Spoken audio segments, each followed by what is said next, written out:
Merci Delphi, merci pour cette magnifique vision du futur qui n'est absolument pas noire. Merci Delphi pour cette vision du futur aux mille couleurs. Nous espérons qu'un peu plus haut que le bord sera inscrit dans les livres d'histoire de 2880 comme étant la première émission de radio à accueillir des chroniqueurs et chroniqueuses sourdes. Après cette vision enchanteresse de l'avenir, je me tourne vers Huguette. Huguette, une nouvelle chroniqueuse arrivée dans un peu plus haut que le bord. Huguette qui va nous parler de... La normalisation et l'invisibilisation de la femme dans l'histoire. Ah bah c'est pas très sombre tout ça. Voilà. Et bonjour, voici donc ma première chronique en ce 14 octobre, mon jour de naissance, mais bon ça on s'en fout un peu. C'est aussi le jour de la journée mondiale de la normalisation. C'est quoi ces conneries? Putain, il y a une journée mondiale de la normalisation. Bon, c'est bizarre ce mot. Alors, qu'est-ce que c'est? Définition, je cite. Depuis 70, journée qui marque le travail d'élaboration des normes et leur importance. Sans elle, en gros, pas d'échange possible, blablabla. Concernant les TIC, technologies de l'information et des télécommunications, les normes sont à la base des interconnexions et des échanges. Et donc de l'interopérabilité. C'est quoi ce mot à la con encore? Définition. L'interopérabilité, capacité que possède un système informatique à fonctionner avec d'autres produits ou systèmes informatiques. Ok, revenons-en à nos moutons normés. Bon, du coup, je suis carrément allée lire le site de l'ISO, l'Organisation internationale de la normalisation, hop, petit texte, qui nous explique que, ça y est, on est en plein dans la 4e révolution industrielle avec les technologies émergentes, connexion aux objets, tout ça, et que, comme avec la machine à vapeur qui a transformé les modes de production, les normes vont devoir jouer un rôle majeur dans la transition vers une nouvelle ère. Waouh, ça envoie du rêve. Ensuite, ça parle d'intelligence artificielle, de big data, et qu'en gros, les normes internationales vont nous protéger, sécuriser nos données et améliorer les interactions robots-humains.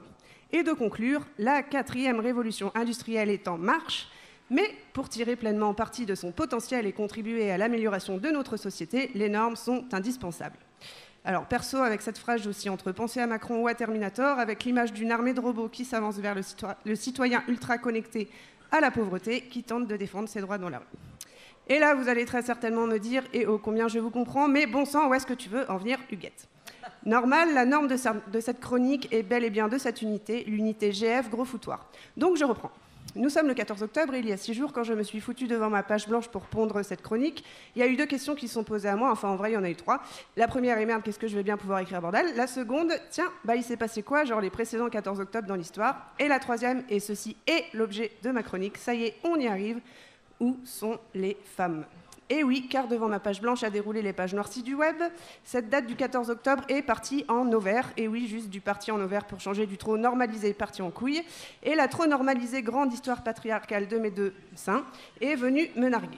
Alors, on a eu du Guillaume Bâtard conquiert l'Angleterre, Molière qui fait péter une première d'une de ses pièces à la cour, Napoléon qui gagne la bataille de Bidule, Charlie Yeager qui passe le mur du son, Le Corbusier qui inaugure un truc hyper moche tout en ciment, le prix Nobel à Martin Luther King, etc. Bon, vous voyez où je veux en venir. Alors on va me dire, ouais, quand même, le 14 octobre 1793, par exemple, ben, c'est le jour du jugement de Marie-Antoinette, 2 jours avant qu'on lui coupe la tronche. C'est une femme, non ? Oui, c'est une femme. Elle a été accusée de trahison et de dépenses excessives, mais aussi d'être une femme immorale et une mauvaise mère. Enfin, de toute façon, c'est pas un bon exemple parce que moi, les royalistes, femmes, hommes ou jupitériens, je les emmerde et j'aurais préféré qu'ils ne fassent tout simplement pas partie de l'histoire. Arrivé sur les listes de dates de naissance des noms qui ont soi-disant fait cette histoire, globalement, à part 2-3 exceptions, il n'y a quasiment pas de nom de femmes. Pourtant, il y en a eu des 14 octobre et en vrai, c'est pas lié à cette date précise, c'est global.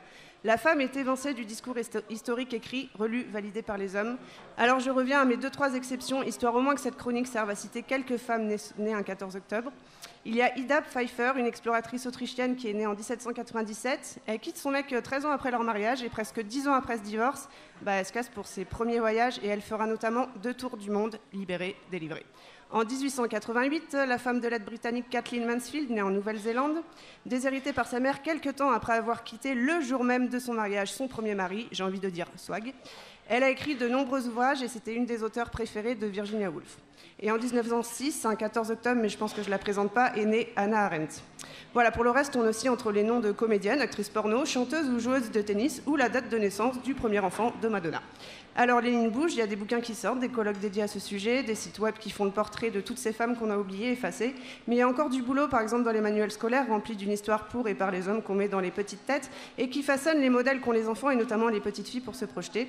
Et du coup, pour en revenir à cette journée mondiale de la normalisation, s'il y a bien une norme dont on pourrait se passer, c'est celle du patriarcat. Et je voudrais reprendre la définition du mot méga chelou que j'ai défini plus haut, interopérabilité. Capacité que possède un système informatique à fonctionner avec d'autres produits ou systèmes informatiques. Alors historiens, historiennes, professeurs et autres écrivains, écrivaines, blogueurs, blogueuses, journalistes, je m'adresse à vous pour interopérabilité, l'histoire, si masculine et lui donner la capacité d'être écrite, lue et transmise, bref, celle de fonctionner, d'être vive dans les têtes et les mémoires avec une autre histoire qui manque cruellement, celle des femmes. Oui, vous aussi ayez un rôle majeur vers une nouvelle ère, l'égalité non pas en marche, mais juste qui marche vraiment. Le 14 octobre 1959, le vaisseau spatial soviétique Lunik 3 révèle la face cachée de la Lune. Eh bien, en ce 14 octobre 2018, je voulais juste révéler à nouveau la face pas cachée du patriarcat dans le récit historique et sa normalisation aujourd'hui.